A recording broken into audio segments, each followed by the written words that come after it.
When upgrading your car to forced induction in Forza Horizon 4, there is an important choice to make.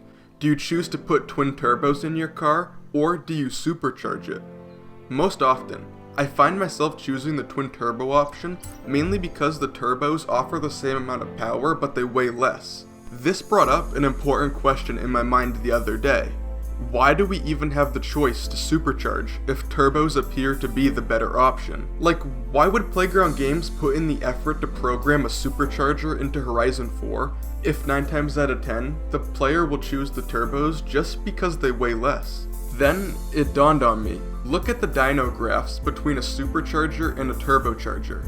Each graph looks relatively the same. The only difference is what happens at the beginning of the graph. The supercharger chart grows consistently as RPM increases, whereas the turbo chart starts low and then spikes up as soon as the turbos spool. In both applications, the power comes on differently. Because of what we can see on these charts, I want to test the difference between a turbocharger and a supercharger upgrade.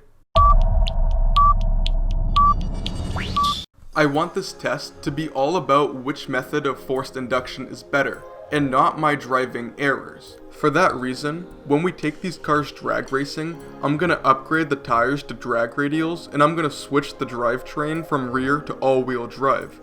Then when we go circuit race, I'm gonna keep the all-wheel drive and switch the tire compound from drag to racing. To make it clear, there will be no engine upgrades besides switching the cars to turbochargers or supercharger. It's time for the drag racing portion of today's video. Let's see which times these cars throw down.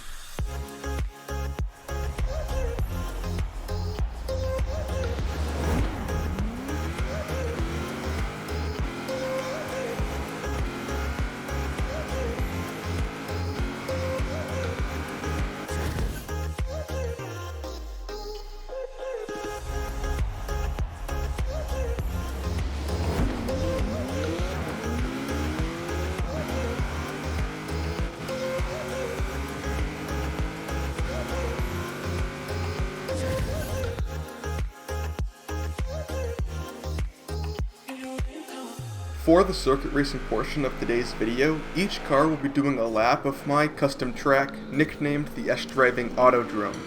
This track tests everything from cornering ability to overall top speed. Let's go circuit racing and see what times these cars throw down.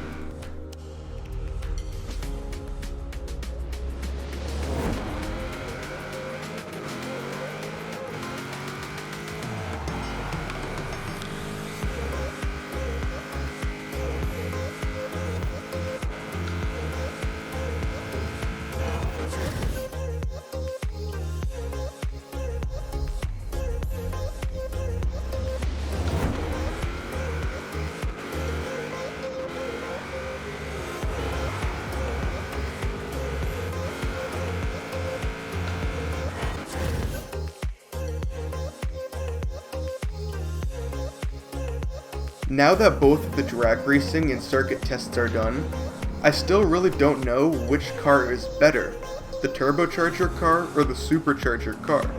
That's mainly because the times are so close.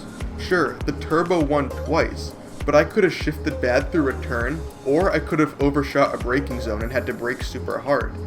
I think if you're gonna choose either a turbo or a supercharger, you're gonna have to decide which sound do you like better. Do you like the whine of a supercharger or the whoosh of a turbocharger? Anyways guys, thank you so much for watching today's video. Have an amazing day.